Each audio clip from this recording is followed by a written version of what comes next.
Hello, my name is Robbie from rentorlandoscooters.com, and today I'm going to show you how to disassemble the golden Buzzaround EX portable scooter.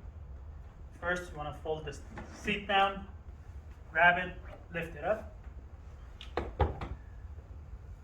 Second, you want to lift up each battery case.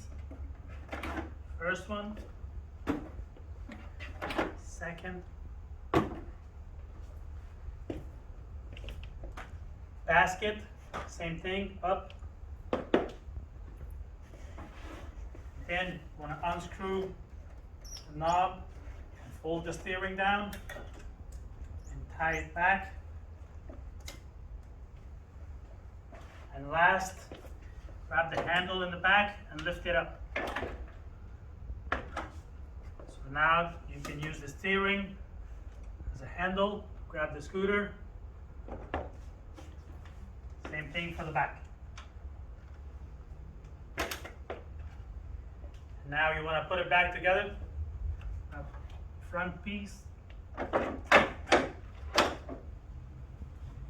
Again, unscrew the knob, the steering up. Basket, slide it back inside. And then put back the batteries.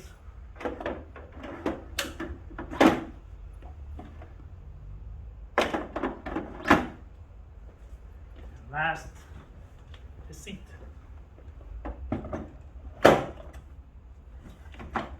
Thank you.